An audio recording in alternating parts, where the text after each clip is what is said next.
అదేవిధంగా దానికి పరిష్కార మార్గం కూడా చూపించే ప్రోగ్రామే అమ్మ న్యూస్ రిపోర్టర్స్ టైం. సో ఈరోజు కూడా మా ప్రతినిధులందరూ సిద్ధంగా ఉన్నారు. మొదటగా మనము భద్రాద్రి కొత్తగూడెం వెళ్దాం. భద్రాద్రి కొత్తగూడెంలో చాలా రోజుల నుంచి కొత్తగూడెంలో నిరుపయోగంగా మారిన పట్టణ ప్రకృతి వనం అయితే నిరుపయోగంగా మారింది. అయితే భారీగా చెట్లు పెరిగి ఒక రకంగా పేరుకుపోయింది కూడా చెత్త. అయితే 2005లో వైఎస్ఆర్ హయాంలో దీన్ని ఏర్పాటు చేశారు. తర్వాత 2014లో అప్పటి ఎమ్మెల్యే జలగం హయాంలో దీని యొక్క పూర్తయింది దీని నిర్మాణం. తర్వాత కూడా 2014లో తన నిర్లక్ష్యానికి గురైందన్నట్టు పట్టణవాసులు అంటున్నారు. సో ఎందుకు ఇలా నిరుపయోగంగా మారాల్సిన వచ్చిన పరిస్థితి వచ్చింది? అక్కడ ఎమ్మెల్యే ప్రస్తుతం ఎమ్మెల్యే పట్టించుకోవట్లేదా? గత ఎమ్మెల్యే దీన్ని గాలి కొదిలేస్తారా?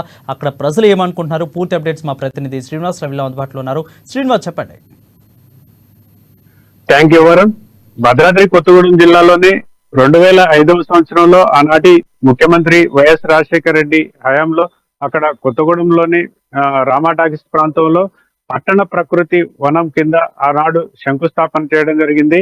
అనంతరం కాలగర్భంలో కొంత సమయం వృధా అయినప్పటికీ ఈ యొక్క ఆనాటి మా జలగం వెంకట్రావు ఎవరైతే ఉన్నారో ఆ వెంకట్రావు స్థానికంగా ఉన్నటువంటి ఇబ్బందులను పరిష్కరించేందుకు చేపట్టినటువంటి కార్యక్రమంలో ఈ యొక్క పట్టణ ప్రకృతి కార్యక్రమంలో భాగంగా ఇక ఈ యొక్క పట్టణ ప్రకృతి వనాన్ని పూర్తి చేసి అత్యంత సుందరంగా తీర్చిదిద్దినటువంటి నేపథ్యంలో తర్వాత కొంతకాలం పాటు అక్కడ ఉన్నటువంటి సంబంధిత అధికారులు ఎవరైతే వాటిని పట్టించుకోకుండా గాలికి వదిలేయటంతో అందులో ఉన్నటువంటి ప్రాంతం కూడా పట్టణ ప్రకృతి వనంలో ఉన్నటువంటి ప్రాంతం కూడా మొత్తం పిచ్చి మొక్కలతోటి ఈ యొక్క చెత్తను అడవిని చిన్నపాటి అడవిని తలపిస్తున్నటువంటి నేపథ్యం ఉంది.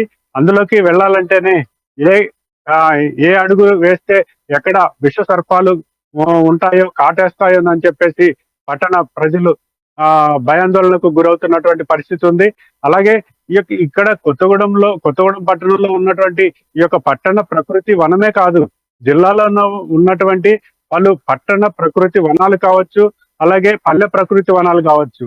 ఈ యొక్క ఆలన పాలన లేక ఈ యొక్క ప్రకృతి వనాలు అన్ని కూడా సగం మేరకు ఈ యొక్క పిచ్చి చెట్లు విపరీతంగా పెరిగిపోయి చిన్నపాటి ఈ యొక్క పొదలను తలపిస్తూ అడవిని తలపిస్తున్నాయి. ఇటువంటి ఈ యొక్క అధికారుల నిర్లక్ష్యానికి ఈ యొక్క ప్రకృతి వనాలు నిరుపయోగంగా పడున్నాయి. రూపాయల ప్రజాధనంతో ఏర్పాటు చేసినటువంటి ఈ యొక్క ప్రకృతి వనాలు ఆలన పాలన లేక ఈ యొక్క వృధాగా పడి ఉండటంతో ఈ సేద తీరుత అంటే ఆ యొక్క పల్లె ప్రాంత ప్రజలు కావచ్చు, పట్టణ ప్రాంత ప్రజలు కావచ్చు, ఏదో ఒక సమయంలో ఉదయం పూట సాయంత్రం పూట ఏదో ఒక సమయంలో ఈ యొక్క పార్కుకు వచ్చి సేద తీరేటువంటి అవకాశం ఉంటుందని చెప్పేసి ప్రభుత్వం తీసుకున్నటువంటి దృఢ నిశ్చయంతో ఉన్నటువంటి మంచి సంకల్పంతో చేపట్టినటువంటి ఈ యొక్క ప్రకృతి వనాలు నిరుపయోగంగా మారడంతో ప్రజాధనం ఈ యొక్క అధికారుల నిర్లక్ష్యానికి వృధా అవుతున్నటువంటి నేపథ్యం ఉంది. ఇకనైనా అధికారులు స్పందించి తక్షణమే జిల్లాలో ఈ యొక్క మరుగున పడినటువంటి పల్లె ప్రకృతి వనాలను శుభ్రం చేయించి ఈ యొక్క ఆలన పాలన చూస్తూ ఈ యొక్క ప్రజలకు ఉపయోగపడే విధంగా చర్యలు తీసుకోవాలని చెప్పేసి కూడా కోరుతున్నటువంటి నేపథ్యం ఉంది వరుణ్. రైట్ శ్రీనివాస్, అయితే అక్కడ పట్టణ ప్రకృతి వనంకు భారీగా నిధులు ఖర్చు చేసింది గత ప్రభుత్వం అయితే తెలుస్తోంది. అయితే కోట్లలో నిధులు కూడా దుర్వినియోగం అయినట్లు మనకు తెలుస్తోంది. అంటే కోట్లలో నిధులు అంటే ఇది ఒక not a easy matter. So ఈ ఎంత దుర్వినియోగానికి పాల్పడిన వ్యక్తులు ఎవరు, వాళ్ళ పేర్లు బయటకు వస్తున్నాయి. ఇప్పుడున్న గవర్నమెంట్ కూడా చాలా నిధులు దుర్వినియోగానికి సంబంధించి ప్రతిష్టాత్మకంగా ఒక చర్యలు అయితే చేపడుతుంది. సో దీన్ని కూడా ప్రభుత్వం కన్సిడర్ చేసే అవకాశాలు కనిపిస్తున్నాయా శ్రీనివాస్?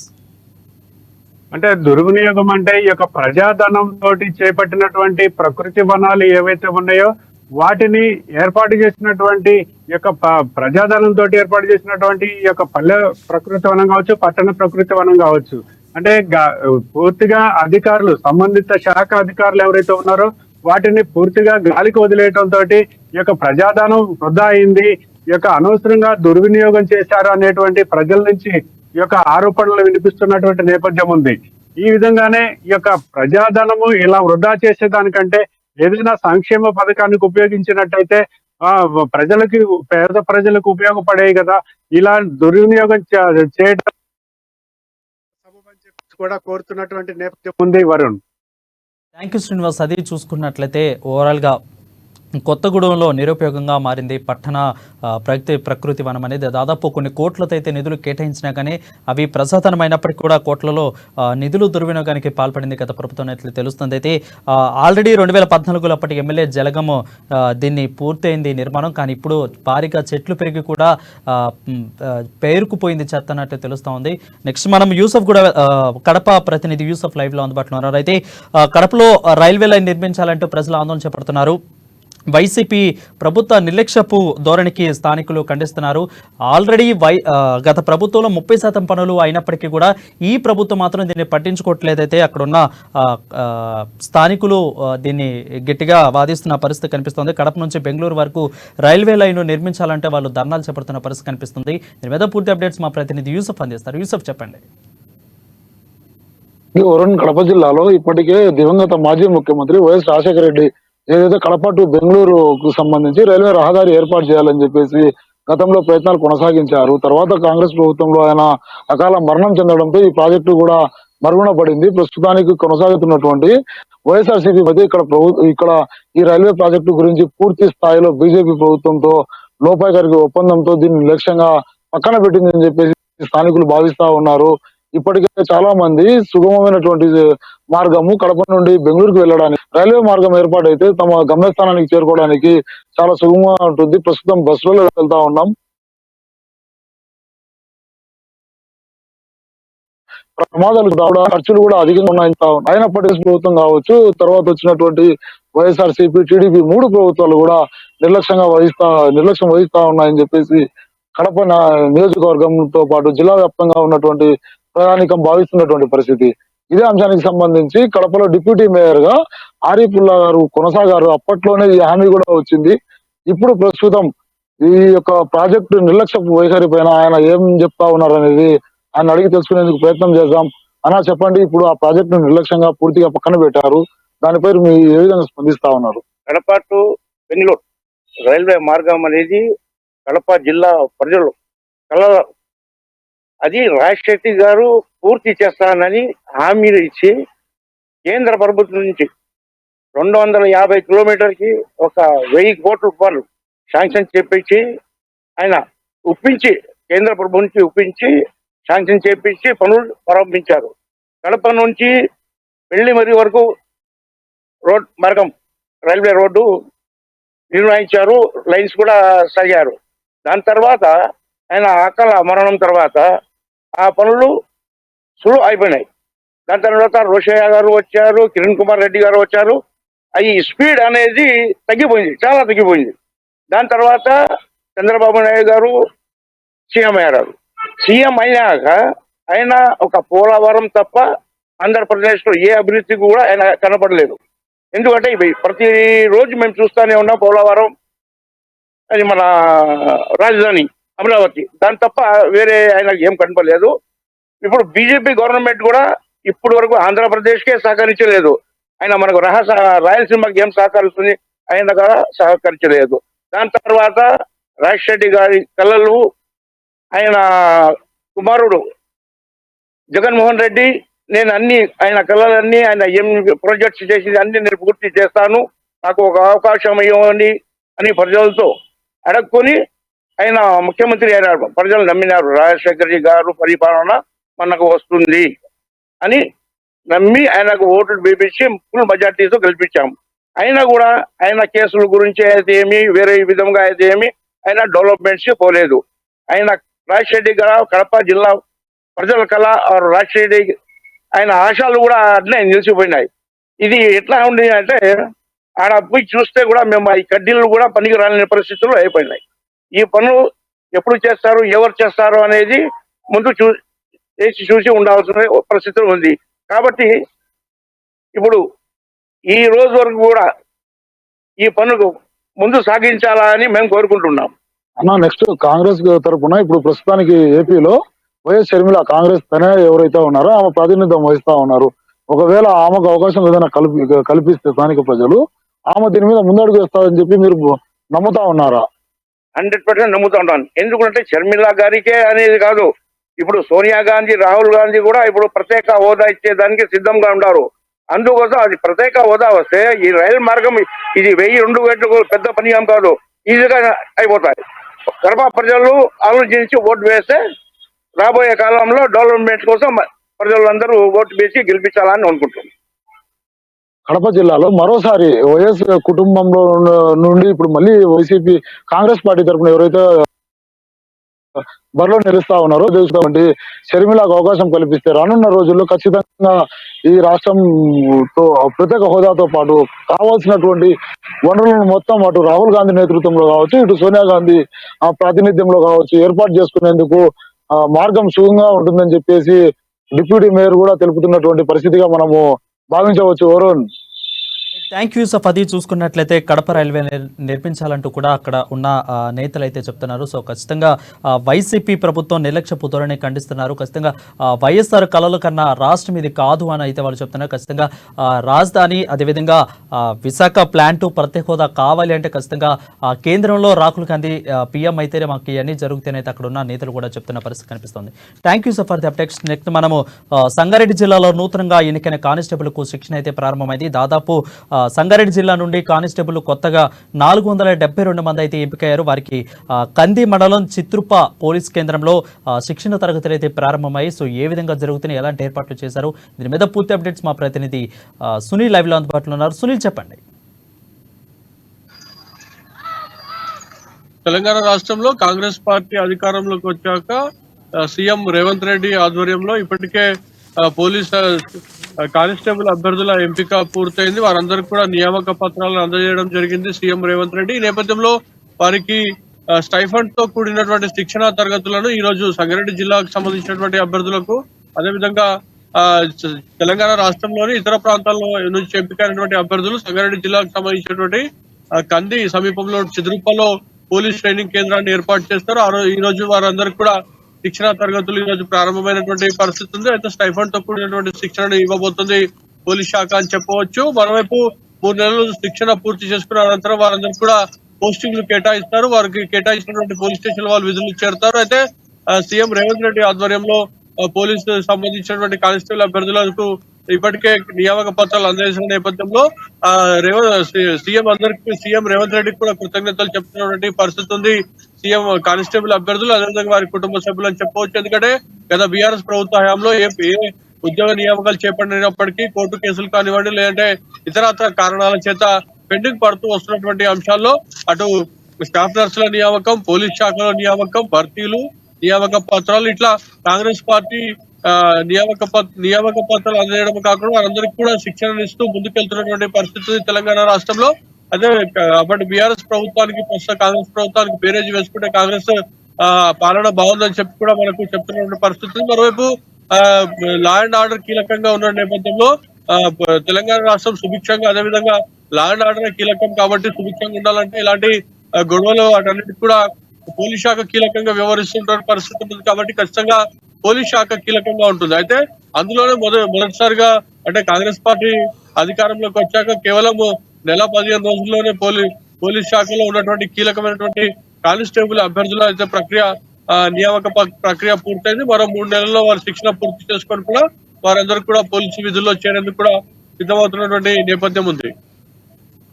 రైట్ సునీల్, అయితే వాళ్ళకి కొత్తగా నూతనంగా ఎన్నికైన కానిస్టేబుల్కు ఎలాంటి సౌకర్యాలను అక్కడ కల్పిస్తున్నారు, అదేవిధంగా ఇది ఎన్ని రోజుల వరకు ఈ శిక్షణ తరగతులు వాళ్ళకి జరగనున్నాయి సునీల్?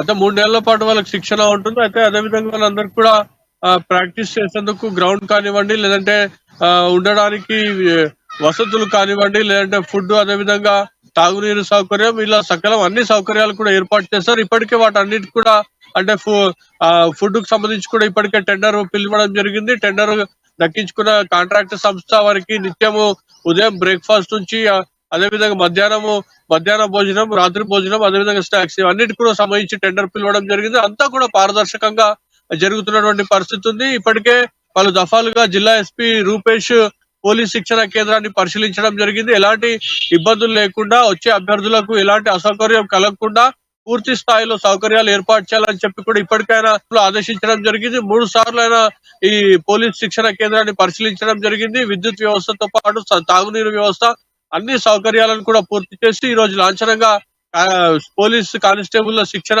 కేంద్రాన్ని ప్రారంభించడమే కాకుండా పోలీస్ అభ్యర్థులు కానిస్టేబుల్ అభ్యర్థులు కూడా మొదటి రోజు శిక్షణ ప్రారంభమైందని చెప్పవచ్చు. రైతు నెలైతే చాలా రోజుల తర్వాత ఉద్యోగాలు రాని పక్షాన ఉద్యమం కూడా స్టార్ట్ అయింది గత ప్రభుత్వంలో ఉన్నప్పుడు. ఇప్పుడు కాంగ్రెస్ ప్రభుత్వం వచ్చిన తర్వాత ప్రతిష్టాత్మకంగా చేపట్టి కోర్టులో ఉన్న కొన్ని కేసులు కూడా కొట్టివేసి కొన్ని ఉద్యోగాలను కూడా వాళ్ళకి ఇప్పించే ప్రయత్నం అయితే చేసింది. సో దాంట్లో మొదటిగా కానిస్టేబుల్ ఉద్యోగాల భర్తీలు. సో ఈ నేపథ్యంలో కొత్తగా శిక్షణ తీసుకుంటున్న పోలీసు కానిస్టేబుల్ యొక్క స్పందన అసలు ఏ విధంగా ఉంది గవర్నమెంట్ మీద?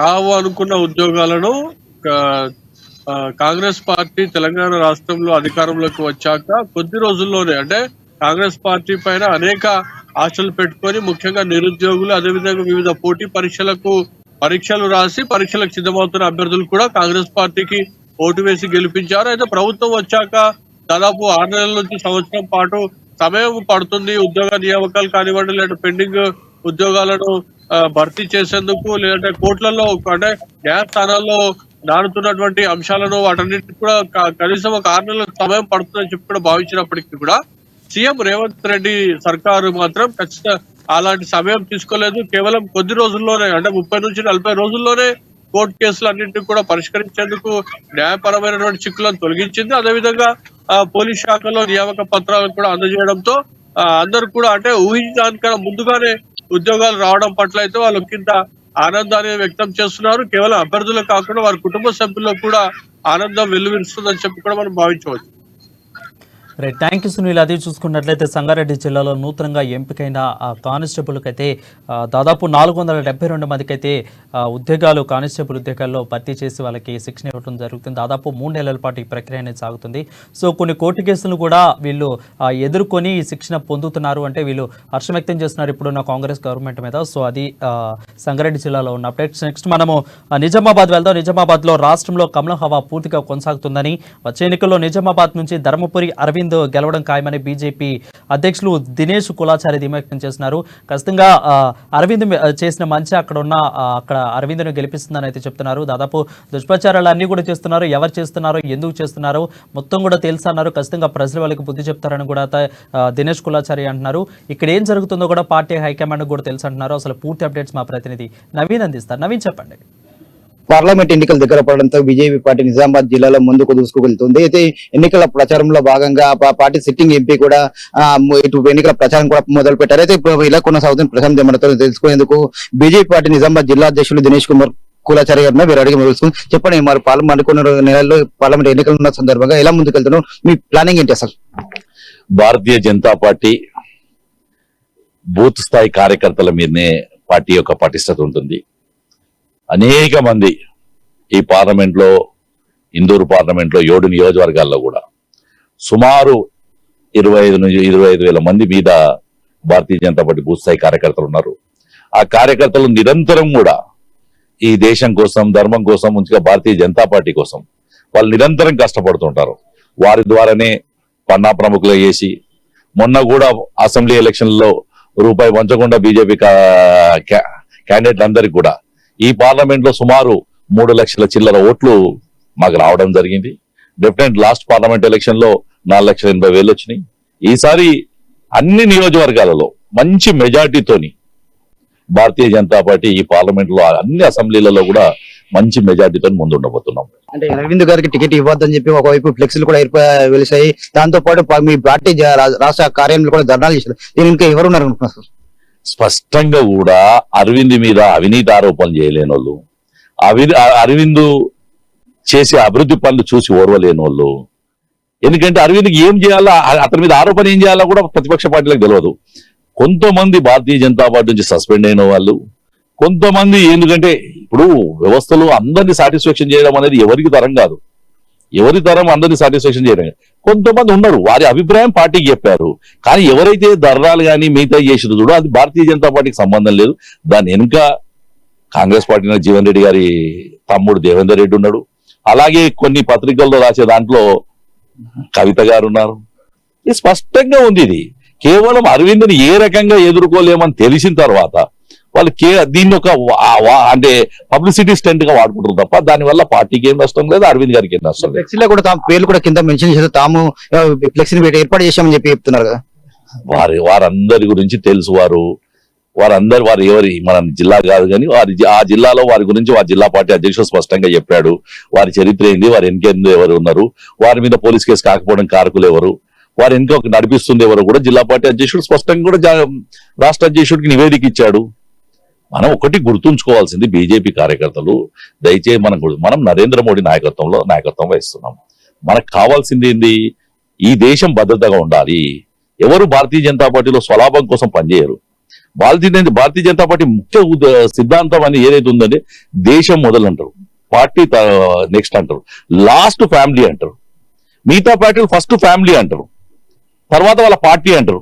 దేశం ఉంటుంటది పోతుంది అని చెప్పి అడుగుతారు. కాబట్టి భారతీయ జనతా పార్టీ కార్యకర్తలు ఎంతో మంది త్యాగాలు. ఈ జిల్లా పార్టీ అధ్యక్షుడిగా ఉండే సురేంద్ర గారు కామారెడ్డి చంపేశారు, అన్నలు ఎంతో మందిని చంపేశారు. మిగతా వాళ్ళు రాజకీయ కక్షల వల్ల చచ్చిపోయారేమో, కానీ భారతీయ జనతా పార్టీ చనిపోయిన కార్యకర్తలు, హత్య చేయబడ్డ కార్యకర్తలు కేవలం పార్టీ కోసమే చంపబడ్డారు. కాబట్టి ఇవన్నీ కూడా మనం దృష్టిలో పెట్టుకో అవసరం ఉంది. భారతీయ జనతా పార్టీ చాలా స్పష్టంగా కూడా చెప్తుంది, నరేంద్ర మోడీ నాయకత్వం, మరోసారి మోడీ సర్కార్ అని చెప్పి మేము నినాదంతో పోతున్నాం. అదే ఇస్బార్ అంటే ఈసారి 400 పార్ అని చెప్పి మేము ఒక నినాదంతో పోతున్నాం. చాలా స్పష్టంగా కూడా ప్రజల్లో ఒక బాగుంది. ఇలా ఆ పార్టీ నాయకులు ఎవరు, కాంగ్రెస్ టిఆర్ఎస్ పార్టీ నాయకులు తలపట్టుకుంటూ వాళ్ళ కింది స్థాయి నాయకులను చూసి వాళ్ళు అంటారు, సార్ ఈసారి మోడీకి వేస్తాం, సార్ అందరూ ఈసారి మోడీకి వేస్తాం. కాబట్టి ఇలాంటి ఆలోచన లేదు. ఆ మోడీకి వేస్తారని చెప్పిన దాంట్లో ఏమన్నా డ్యామేజ్ చేసి మేమేదన్నా లాభం పొందాలన్నా అనే ఆశతోని కొంతమంది చేస్తున్న ప్రయత్నం, దాన్ని కూడా రాష్ట్ర పార్టీ చాలా సీరియస్ గా తీసుకుంది. నేను కూడా 2-3 సార్లు హెచ్చరించడం జరిగింది. ఎవరు కూడా దాంట్లో ఆలోచన లేదు. అలాంటి ఆలోచన నాయకులు ఎవరు కూడా బయటకు వస్తారు.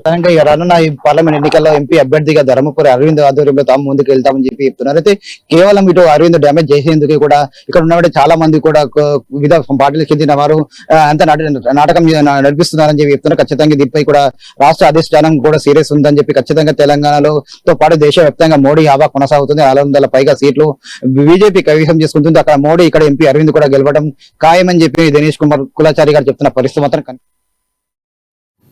Right, thank you Naveen. అది చూసుకున్నట్లయితే ఓవరాల్గా రాష్ట్రంలో కమల హవా కొనసాగుతుందని దిలీప్ కులాచారి చెప్తున్నారు. ఖచ్చితంగా బీజేపీ ఖచ్చితంగా ఆ పార్లమెంటు స్థానాలను అయితే కైవసం చేసుకుందని అయితే చెప్తున్నారు. నెక్స్ట్ మనము నల్గొండ వెళ్దాం. నల్గొండలో పవర్ ప్లాంట్ నిర్మాణంపై ప్రజాభిప్రాయ సేకరణ అయితే చేపట్టారు. అయితే వీర్లపాలెంలో జిల్లా కలెక్టర్ హరిచంద్ర దాసరి ఆధ్వర్యంలో దీన్ని అయితే చేపట్టారు. సో సంపూర్ణ మద్దతు, సంపూర్ణ ఆమోదం అయితే అక్కడున్న గ్రామస్తులు అందరూ, దామరచర్ల గ్రామ మండల ప్రజలు కూడా అక్కడ ఇస్తున్నట్లు తెలుస్తోంది. సో కాలుష్య పంట పొలాల వల్ల నష్టం కలగకుండా చూడాలని అయితే కొంత విజ్ఞప్తి చేశారు. దీని మీద పూర్తి అప్డేట్స్ మా ప్రతినిధి దశరథ అందిస్తారు. దశరథ, చెప్పండి. వరుణ్, నల్లగొండ జిల్లా దామరచర్లలోని వీర్లపల్లి గ్రామంలో నిర్మిస్తున్న యాదాద్రి థర్మల్ ప్లాంట్ ఏర్పాటుకై జిల్లా కలెక్టర్ ఆధ్వర్యంలో ప్రజా అభిప్రాయ సేకరణ అయితే చేపట్టడం జరిగింది. ఈ పవర్ ప్లాంట్ నిర్మాణానికి చుట్టుపక్కల గ్రామం తమ సంపూర్ణ మద్దతు అయితే తెలపడం జరిగింది.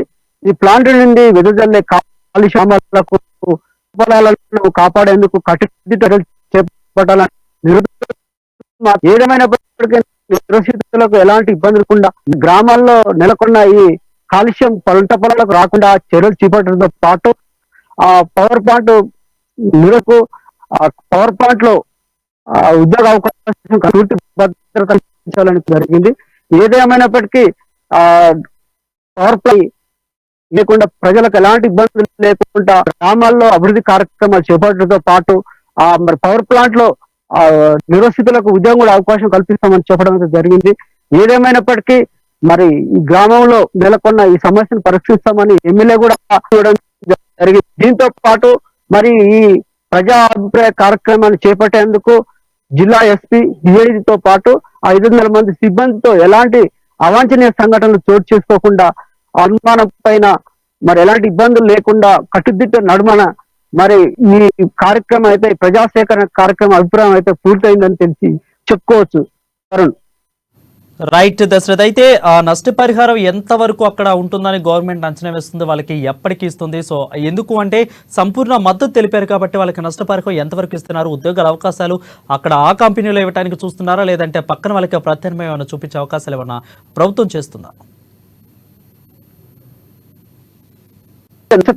ప్రభుత్వ పరంగా ఎంతైతే చెల్లించాలో అంతవరకు ప్రభుత్వం చెల్లించేందుకు సిద్ధంగా ఉంది.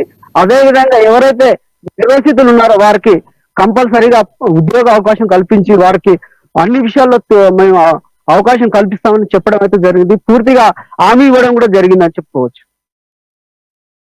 ఏ గ్రామాల వరకు దాదాపు 10 కిలోమీటర్ల వరకు కూడా గ్రామాలను పొల్యూషన్ ప్రభావిత గ్రామాలుగా గుర్తించాలని అయితే విజ్ఞప్తి చేశారు. సో ఈ లోపు అంటే ఈ 10 కిలోమీటర్ల లోపు ఏ గ్రామాలు ఉండే ఆ గ్రామస్తులకు కూడా ముందుగా అవగాహన కల్పించారా వాళ్ళకి? గ్రామాల్లో 10 గ్రామాల వరకు ఎలాంటి ఇబ్బంది వాళ్ళ పంట పొలాల్లో ఎలాంటి కాలుష్యం రాకుండా కట్టుదిట్టమైన చర్యలు చేపట్టి వారి గ్రామాల అభివృద్ధికి సహకరిస్తామని గ్రామాల నుంచి తీసుకొచ్చిన ఈ ప్రజలందరికీ భరోసా కల్పించడం జరిగింది. రైట్ ఇక మనం నల్గొండ జిల్లాలో వేలపల్లిలో ప్లాంట్కి అయితే అక్కడున్న మండల ప్రజలందరూ కూడా పూర్తిగా ఆమోదం తెలిపినట్లు తెలుస్తూ ఉంది. Thank you Dasharatha for the updates. Next మనము ఖమ్మం వెళ్దాం. ఖమ్మంలో మనం కొన్ని రోజులు చూస్తున్నాం తెలంగాణ రాష్ట్రంలో కూడా అంటే కొన్ని ట్విట్టర్లో కూడా చూసాం మనం గొర్రెల పంపిణీలో అక్రమాలు జరిగినట్లు ఆటోలో అంబులెన్స్లో బైక్ మీద ఎక్కువ కూడా జరిగినట్లు కూడా మనం కొన్ని రోజుల నుంచి కథనాలు చూస్తున్నాం. సో అదేవిధంగా ఆ సిచ్యువేషన్కి ఇప్పుడు ఖమ్మం కూడా కొంత లింక్ ఉన్నట్లు సంబంధాలు ఉన్నట్లు కూడా కాగ్ నివేదిక అయితే వెల్లడించింది. దాదాపు ఖమ్మం జిల్లా వ్యాప్తంగా 27 మంది డాక్టర్లకు అదేవిధంగా పాత్రదారులకు షోకాస్ నోటీసులు అయితే అందించింది. దీని మీద పూర్తి అప్డేట్స్ మా ప్రతినిధి ఉపేందర్ లైవ్ లో అందుబాటులో ఉన్నారు. ఉపేందర్ చెప్పండి.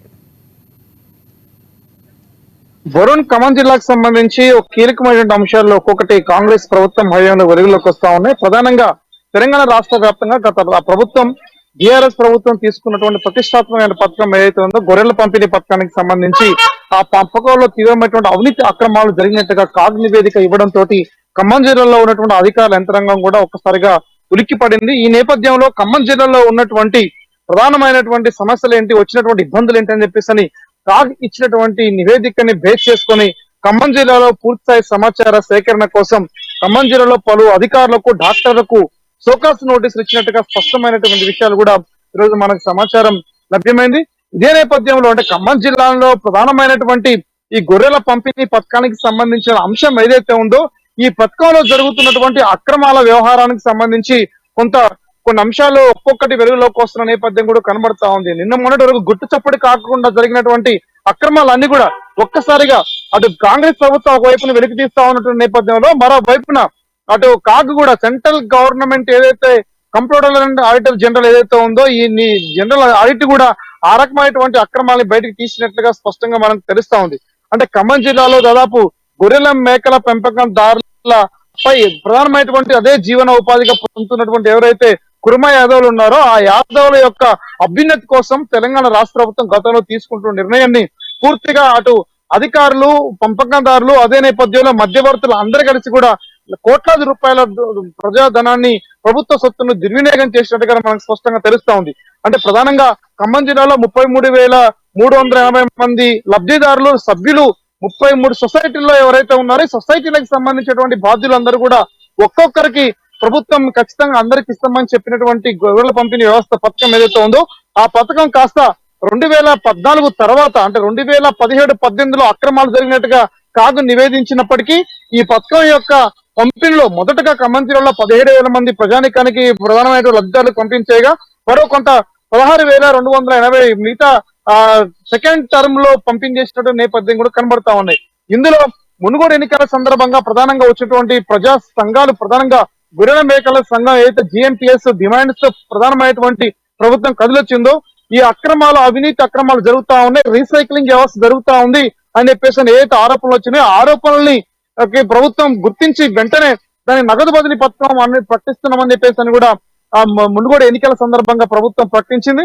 కానీ ఆ కొన్ని రోజులు మాత్రమే కొద్ది మందికి మాత్రమే నగదు బదిలీ చేస్తా ఉన్నాం అని చెప్పేసి కూడా అప్పుడున్నటువంటి ముఖ్యమంత్రి అప్పుడు సీఎం కేసీఆర్ కొంతమందికి నగదుని అందరి అకౌంట్ లోకి జమ అవుతున్నట్టుగా వాళ్ళపై ఫ్రీజింగ్ విధించి ఆ అమౌంట్ ని వాళ్ళ ఖాతాలో జమ చేయకోకుండా జమ చేసుకున్నట్టుగా రికార్డులో చూపించి ఎన్నికల్లో లబ్ధి పొందిన తర్వాత ఆ ఎన్నికల్లో ఓటమి పాలటువంటి బీఆర్ఎస్ పాలక వర్గం వెంటనే ఆ ఫ్రీజింగ్ ని ఎత్తివేసి అమౌంట్ ని కూడా ప్రభుత్వ ఖాతాలకు తిరిగి జమ చేసుకోవడంతో ఒక్కసారిగా గొర్రెల మేకల పెంపకందారులు ఎవరైతే ఉన్నారో కుర్మ యాదవులు మోసపోయినట్టుగా స్పష్టంగా గుర్తించి వెంటనే ప్రభుత్వానికి వ్యతిరేకంగా భారీ ఎత్తున అప్పుడే కార్యక్రమాలు మొదలైన నేపథ్యం కనబడతా ఉంది. ఇదే నేపథ్యంలో అప్పుడు జరిగినటువంటి మోసాన్ని బ్రేక్ చేసుకొని అప్పుడు కాంగ్రెస్ ఇచ్చినటువంటి భరోసా ఏదైతే ఉందో 100 రోజుల్లోనే గొర్రెల మేకల పెంపకందారులను కూడా మేము ఆదుకుంటాం, 2 లక్షల రూపాయల నగదు పథకాన్ని కూడా పంపిణీ చేస్తామని చెప్పారు. ఈ నేపథ్యంలో అప్పటికే మునుగోడు ఎన్నికల సందర్భంగా సుమారు ఒక్కొక్క లబ్ధిదారుడు ఖమ్మం జిల్లాలో 2వ దఫలో ఉన్నటువంటి వ్యక్తులు 43,000 రూపాయలు నగదుని ప్రభుత్వ ఖాతాలో జమ చేసినప్పటికీ జమ చేసినటువంటి వాటికి ఏదైతే ఉందో వాటికి వడ్డీలు కడుతూ కూడా కుర్మ యాదవ్ కొనసాగుతున్న నేపథ్యం కూడా కనబడతాం. ఈ నేపథ్యం రీసైక్లింగ్ వ్యవస్థ అంటే ప్రధానంగా ఆంధ్ర సరిహద్దుల్లో ఉన్నటువంటి ఈస్ట్ గోదావరి, తూర్పు గోదావరి, పశ్చిమ గోదావరి జిల్లాలో ఏదైతే ఉందో ఈ 2 జిల్లాలతో పాటు ప్రధానంగా విశాఖపట్నం, ప్రకాశం జిల్లా ఈ అన్ని ప్రాంతాల నుంచి కూడా కొంత ఈ గొర్రెల్ని ఇక్కడ కూడా ఇంపోర్ట్ చేసినట్లుగా తెలుస్తా ఉంది. దిగుమతి చేసినటువంటి నేపథ్యంలో ఖమ్మం జిల్లా సరిహద్దులు ప్రధానంగా ఆంధ్ర సరిహద్దుల్లో ఈ రీసైక్లింగ్ వ్యవస్థలో ప్రధానంగా 2 వీలర్ పై, అంబులెన్స్ పై, ఆటోలపై 100 గొర్రెలు తరలించామని చెప్పేసి కూడా నివేదికల్లో కొంత చూపిస్తున్నట్టుగా మనం తెలుస్తుంది. ఇన్వాయిస్లు తప్పులు చేసి ఏదైతే వెహికల్ ట్రాన్స్పోర్ట్ చేసినటువంటి వ్యక్తులు ఏదైతే ఉన్నారో వీళ్ళు వాళ్ళ డాక్టర్లు, అధికారులు అందరూ కుమ్మక్కై ప్రభుత్వ సొమ్మును స్వాధీనం సొత్తును కాజేసినటువంటి నేపథ్యంలో అక్కడ జరిగిన అక్రమాలు నియంత్రించాలని చెప్పేసి కూడా అనేక ప్రయాసంగా డిమాండ్ చేసినప్పటికీ ప్రభుత్వం స్పందించకపోవడంతో కాగిచ్చిన నివేదిక బేస్ చేసుకొని ఖమ్మం జిల్లాలో 27 సెంటర్స్ లలో 27 మంది డాక్టర్లు, అధికారులు అందరూ కూడా కుమ్మక్కై ఈ అక్రమాలు చేసినట్టు వివరాలు ఇవ్వాలని చెప్పేసి కూడా జిల్లాలో ఉన్నటువంటి అధికారి వాళ్ళకి షోకాజ్ నోటీస్ పంపించినట్టుగా సమాచారం ఉంది. ఏదేమైనా సరే ఈ గొర్రెల పంపిణీ వ్యవస్థలో జరిగినటువంటి అక్రమాల పట్ల ఈ జిల్లాలో ప్రధానంగా జేడీగా ఉన్నటువంటి ఎవరైతే ముఖ్యమైన నేత ఉన్నారో ఆయనకు అనుకూలంగా అండర్లో పనిచేస్తున్నటువంటి నేతలు ఎవరైతే ఉన్నారో వీళ్ళందరూ కూడా ఇప్పుడు జరిగినటువంటి అక్రమాల్లో పాత్ర ఉన్నట్టుగా స్పష్టంగా విషయాలు బయటకు వస్తా ఉన్నాయి.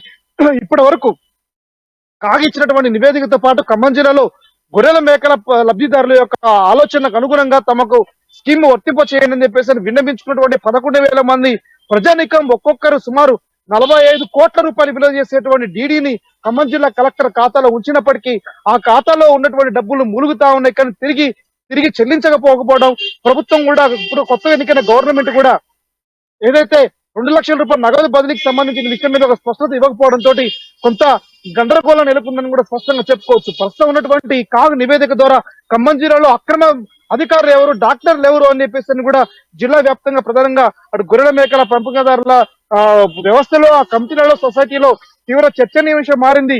ఇంకా ఎన్ని అక్రమాలు జరుగుతా ఉన్నాయి ఖమ్మం జిల్లాలో వెలికి తీయాలని చెప్పేసి కూడా మరోవైపున జిఎంపీఎస్ ఖమ్మం జిల్లా కమిటీ కూడా ప్రధానంగా డిమాండ్ చేస్తున్న నేపథ్యం కూడా ఖమ్మం వ్యాప్తంగా కనబడతా ఉంది.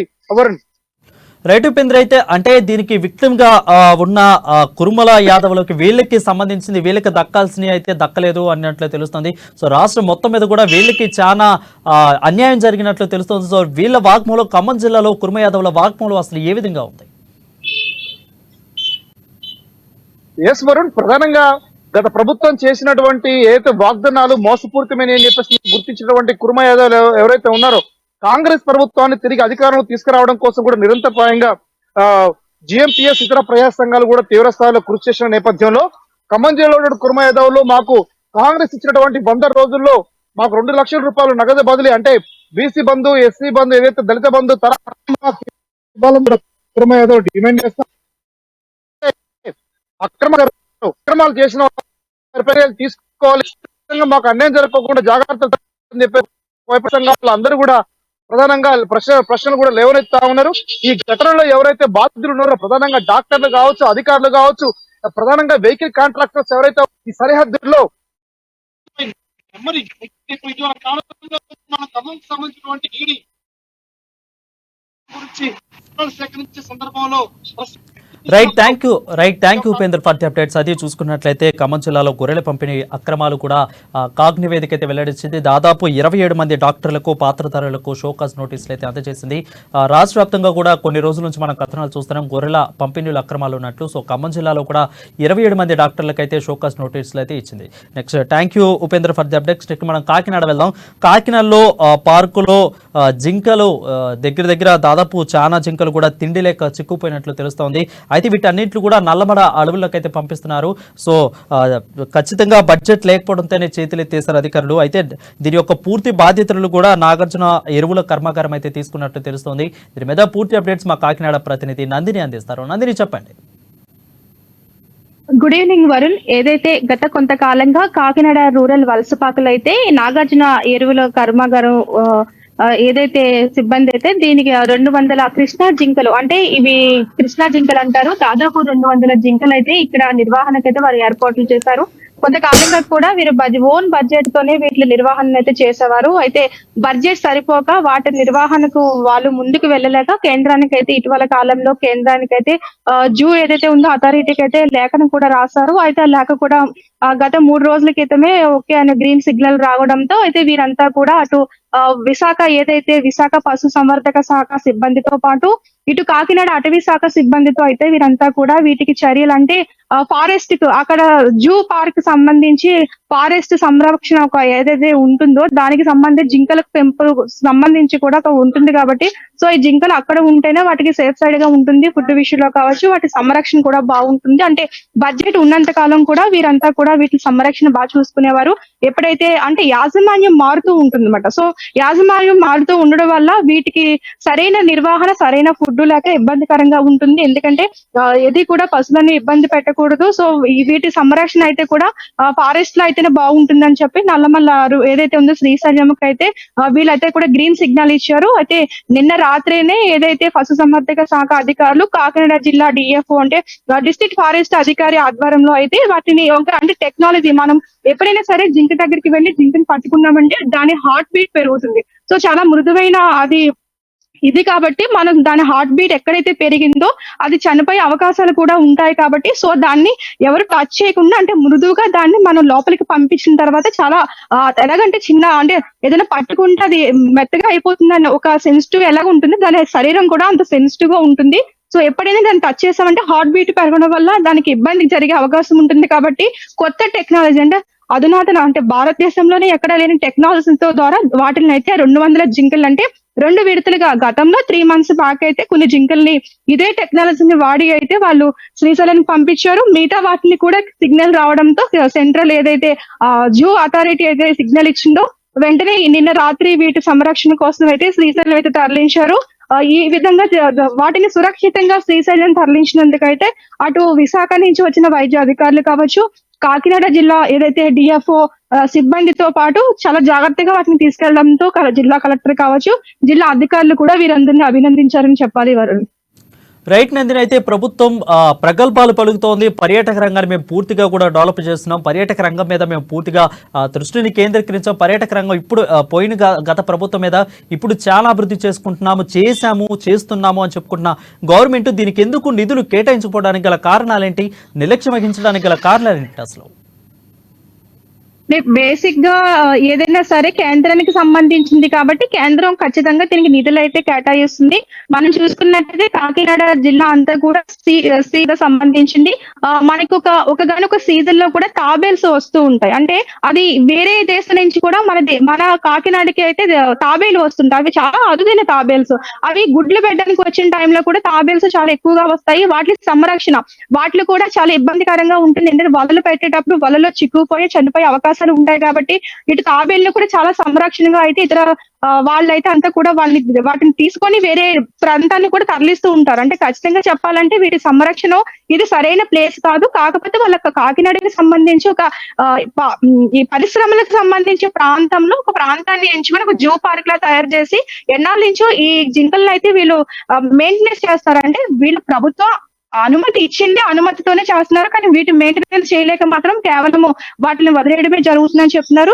ఇప్పటికైనా సరే ఇటువంటి ఏదైనా సరే పశువులకు సంబంధించి కావచ్చు, జంతువులకు సంబంధించి కావచ్చు, ప్రభుత్వం ఎప్పుడైనా సరే దీని మీద దృష్టి పెట్టి వాటి సంరక్షణ కూడా చేస్తే మాత్రం చాలా బాగుంటుందని పలువురు నాయకులు కూడా చెప్తున్నారు. అయితే జింకలకు సంబంధించి కూడా నిజంగా చెప్పాలంటే జిల్లాలో 200 జింకలు ఇక్కడ సంరక్షణ ఉన్నాయంటే చాలా సంతోషిస్తున్నారు. ఒక పక్క పశువులు ఎవరైతే ఉన్నారో జంతు ప్రియులు హ్యాపీగా ఫీల్ అవుతున్నారు. కానీ వీటి సంరక్షణ కూడా రాష్ట్ర ప్రభుత్వం నిధులు కేటాయించుకోవడం అయితే మీరు చెప్పినట్టు నిజంగా చాలా బాధాకరం. సో దీనికి సంబంధించి కేంద్రానికి లేఖ రాయము, కేంద్రం కూడా ఇక్కడ ఉండడం ఇది కరెక్ట్ కాదు, సో వీటికి ఇబ్బందిగా అయితే మళ్ళీ ప్రాబ్లం అవుతుందని చెప్పేసి కేంద్రం కూడా గ్రీన్ సిగ్నల్ ఇవ్వడంతో వాటిని వెంటనే నిన్న అయితే ఇక్కడ నుంచి ఏదైతే నల్లమల అడవులకైతే వీటిని తరలించారని చెప్పాలి.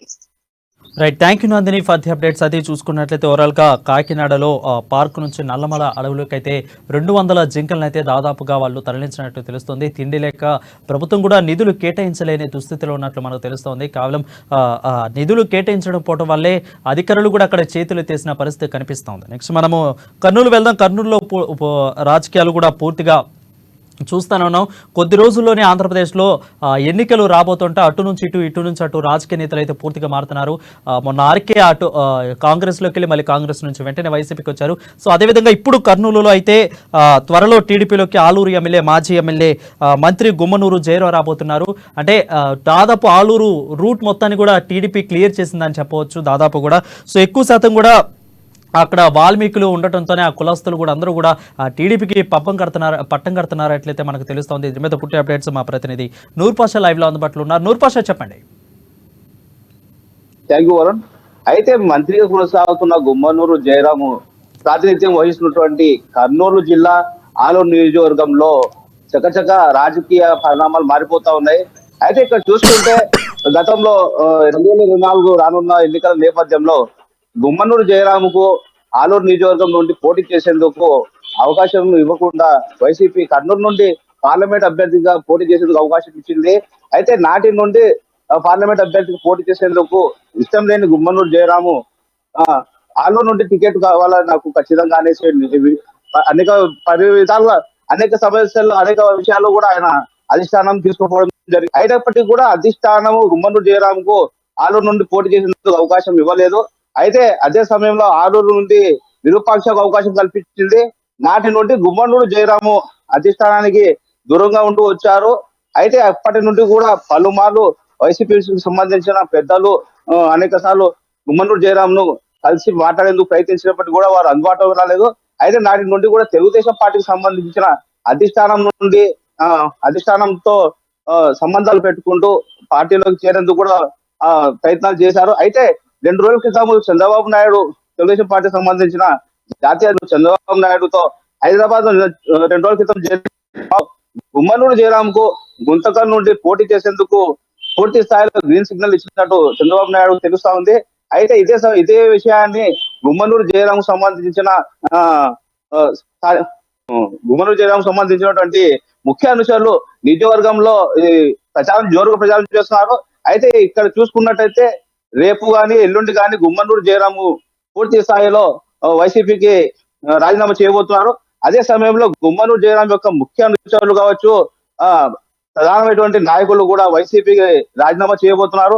అదే సమయంలో టీడీపీకి ప్రస్తుతం తెలుగుదేశం పార్టీ మొదటి విడుదలకు సంబంధించిన జాబితాను విడుదల చేసింది. అయితే ఆ జాబితాలో గుమ్మనూరు జయరాం పేరు కూడా ఉంది అన్నారు. అయితే అఫీషియల్ గా అయితే గుమ్మనూరు జయరాం అందులో లేదు. అయితే భవిష్యత్తులో ఖచ్చితంగా రేపు కానీ ఎల్లుండి కానీ ఖచ్చితంగా తెలుగుదేశం పార్టీలో పూర్తి స్థాయిలో చేరేందుకు గుమ్మనూరు జయరాము చెప్పనున్నట్టు కార్యకర్తలకు కూడా సమాచారం అందుతుంది. వరుణ్, రైట్ నూర్పష్, అయితే వైసీపీని వీడటానికి ముఖ్యంగా ఎక్కువ మంది వీడిన నేతలందరూ కూడా చెప్తుంది ఏంటంటే ఏకపక్ష నిర్ణయాలు ఒంటెత్తు పోకలేదని కారణం అని తెలుస్తుంది. సో ఇప్పుడున్న గుమ్మనూరు జయరాం కూడా పార్టీ టికెట్ కేటాయించలేదు, ప్లస్ ఇవి కూడా కారణం అని చెప్పుకోవచ్చా? ఖచ్చితంగా. అయితే గుమ్మనూరు జయరాం ఖచ్చితంగా ఆలూరు నుండి పోటీ చేసేందుకు ఇష్టపడుతున్నారు. అయితే సమయంలో విరూపాక్షకు అవకాశం కల్పించింది వైసీపీ అధిష్టానము. పార్లమెంట్ అభ్యర్థిగా గుమ్మనూరు జయరాం కు కర్నూలు పంపించడం జరిగింది. అయితే కర్నూలు నాకు పార్లమెంట్ అభ్యర్థిగా వద్దన్నట్టు ఆలూరు నుండి నాకు కావాల నియోజకవర్గం నుంచి పోటీ చేసేందుకు ఎమ్మెల్యేగా ఇష్టపడుతూ వచ్చారు గుమ్మనూరు జయరాం.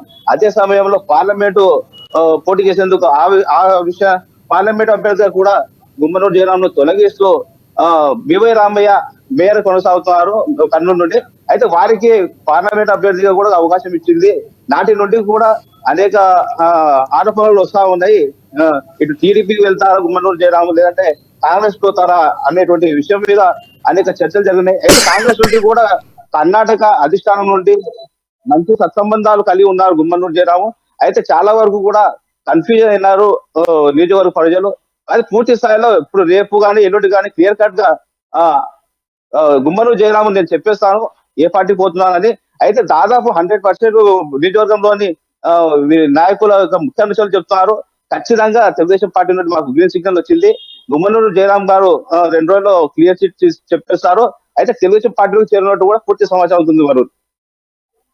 అది చూసుకున్నట్లయితే కర్నూలు రాజకీయాలు కూడా పూర్తిగా అటు ఇటుగా మారుతున్నట్లు పరిస్థితి కనిపిస్తుంది. ఆలూరు రాజకీయం కూడా పూర్తిగా అటు నుంచి ఇటు నుంచి అటు అంటే వైసీపీ నుంచి టీడీపీ నుంచి వైసీపీకి నేతలు మారుతున్న పరిస్థితి కనిపిస్తుంది. గుమ్మనూరు జయరాంకి టికెట్ కేటాయించకపోవడం వల్లే, అదేవిధంగా వైసీపీ ఏకపక్ష నిర్ణయాలు ఒంటితో పోగొడల కారణంగానే టీడీపీలోకి వస్తున్నట్లు తెలుస్తుంది. ఎక్కువ కూడా అక్కడ ఉన్న నేతలందరూ కూడా అక్కడున్న ఓటర్లు కూడా ఎక్కువగా అక్కడ కులంగా వాల్మీకులు ఎక్కువగా ఉండటంతోనే వాళ్ళందరూ కూడా ఈసారి టీడీపీకి మద్దతు ఇచ్చినట్లయితే తెలుస్తోంది. Thank you Noor Pasha for the updates. Next మనం వరంగల్ వెళ్దాం. వరంగల్లో ఈ రోజు నుంచి దాదాపు 24వ తారీఖు వరకు కూడా మేడారం సమ్మక్క సారలమ్మ జాతర అయితే ప్రారంభమైంది. అయితే అన్ని ఏర్పాట్లు కూడా పూర్తి చేసినట్లు చెప్తున్నారు. అక్కడ ఉన్న ఎస్పీ అయితే ఎక్కువగా మావోయిస్టులో ప్రాబల్యం కలిగిన ప్రాంతం కాబట్టి కూడా అక్కడ పోలీస్ బందోబస్తు కానీ అక్కడ ఉన్న స్థానికులకు ఫెసిలిటీస్ కానీ అన్ని ఏర్పాటు చేశామని అక్కడ ఉన్న ఎస్పీ శబరీస్ చెప్తున్నారు. దీని మీద పూర్తి అప్డేట్స్ మా ప్రతినిధి స్వామి అందుబాటులో లైవ్లో ఉన్నారు. స్వామి, చెప్పండి. మేడారం మహాజాతర జరగడానికి అంటే పోలీస్ కమాండ్ కంట్రోల్ రూమ్ అయితే ఇక్కడ ఏర్పాటు చేశారు. యంగ్ డైనమిక్ డాక్టర్ శబరీష్ గారు ఉన్నారు. ఇక్కడ శబరీష్ ఆధ్వర్యంలో కూడా ఎంతమంది సిబ్బంది పనిచేస్తూ ఉన్నారు. ప్రస్తుతానికైతే ఇక్కడ దొంగతనాలు కావచ్చు, ఎలాంటి అవాంఛనీయ సంఘటనలు జరగకుండా కూడా ఇక్కడ ఎన్ని సీసీ కెమెరాలు ఏర్పాటు చేశారు. మొత్తానికైతే సార్ ఆధ్వర్యంలో కూడా ఈ కమాండ్ కంట్రోల్ రూమ్లో కూడా ఎంతమంది పనిచేస్తున్నారని తెలుసుకునే ప్రయత్నం చేశారు. సార్ నమస్తే సార్. ఇప్పుడు మొత్తానికైతే ఇక్కడ మీ ఆధ్వర్యంలో కమాండ్ కంట్రోల్ రూమ్ జరుగుతుంది చెప్పుకోవచ్చు. ప్రస్తుతానికైతే ఎన్ని సీసీ కెమెరాలు ఏర్పాటు చేశారు, ఇప్పుడు మొత్తానికి ఎంతమంది సిబ్బంది పనిచేస్తున్నారు? కమాండ్ కంట్రోల్ సెంటర్ అనేది మీరు చూడొచ్చు, ఏర్పాటు చేసుకున్నాము. Mainly to ensure that all the sectors ఎక్కడెక్కడ ఉన్నాయి, పార్కింగ్ కానీ, traffic regulation, crowd management, bathing area, Gattamma temple కూడా ఇక్కడ నుంచే మనం ఏం జరుగుతుంది, అక్కడ పార్కింగ్ ఏరియా ఎట్లా నడుస్తుంది, ఏదైనా జామ్ అయ్యే ఛాన్స్ ఉంది, అది కూడా ఇక్కడ నుంచి అనలైజ్ చేస్తున్నాం. ఓవరాల్ 500 CCTV కెమెరాస్ ఎస్టాబ్లిష్ చేస్తాం. More than 12,000 police force has been deployed. So we are prepared. And నిన్న కూడా ట్రాఫిక్ జామ్ అసలు ఏం లేకుండా చాలా మంది భక్తులు వచ్చారు నిన్న. Compare to last year more number of public have come. Today also they are expected to come. I request everyone, please come. There won't be any inconvenience to any of the devotees. Thank you. Thank you sir. Thank you. మొత్తానికైతే ఇక్కడ police command control room ఆధ్వర్యంలో కూడా అంటే SP Shabarish చెప్పిన విధంగా మాత్రం ఇక్కడ ఎలాంటి అవాంఛనీయ సంఘటనలు జరగకుండా కూడా ప్రస్తుతానికైతే శబరీష్ చెప్తున్నారు. ఇప్పుడు ప్రస్తుతానికైతే కొంతమంది సిబ్బందితో పాటు కూడా ఇక్కడ 13,000 మంది కూడా పోలీస్ శాఖ నుంచి పనిచేస్తున్న నేపథ్యం అయితే ఉందని చెప్తున్నారు. ఇప్పుడు ప్రస్తుతానికైతే ఇంతవరకు పబ్లిక్ కంట్రోల్